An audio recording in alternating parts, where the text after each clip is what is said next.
Yun, sige na. Ito na lang. Ito na lang. Good morning guys, Doc Chris here. This is Grab MD and welcome to the Off Duty Doctors Podcast o the ODD. Ganda ng ilog eh. Ito lang may basura.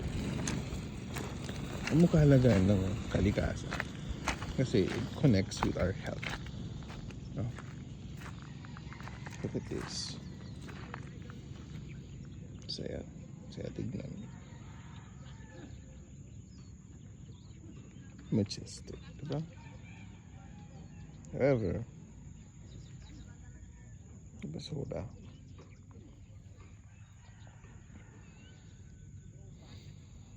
Before we could help ourselves, we have to help the environment.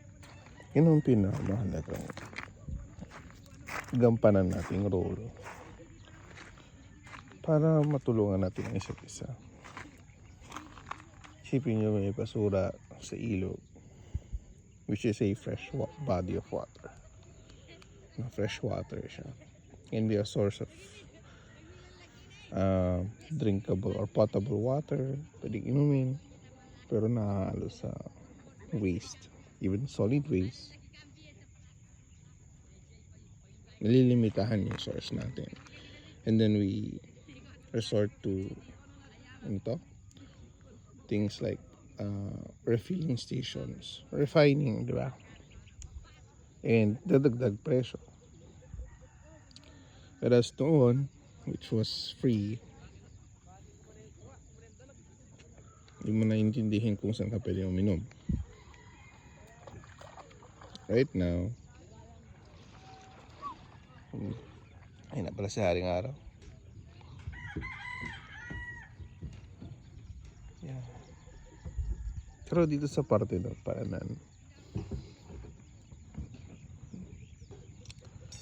this is an untouched area, remote from the highly urbanized life. Sobrang it reminisce old times nung bata ako sa amin.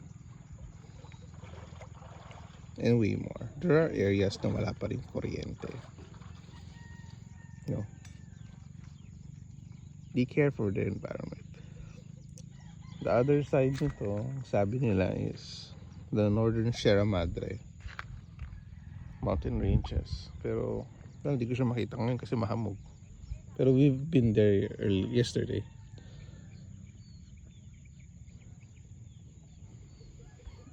Bihira mo makakita ng basura eh. Bihira mo makikita yung mga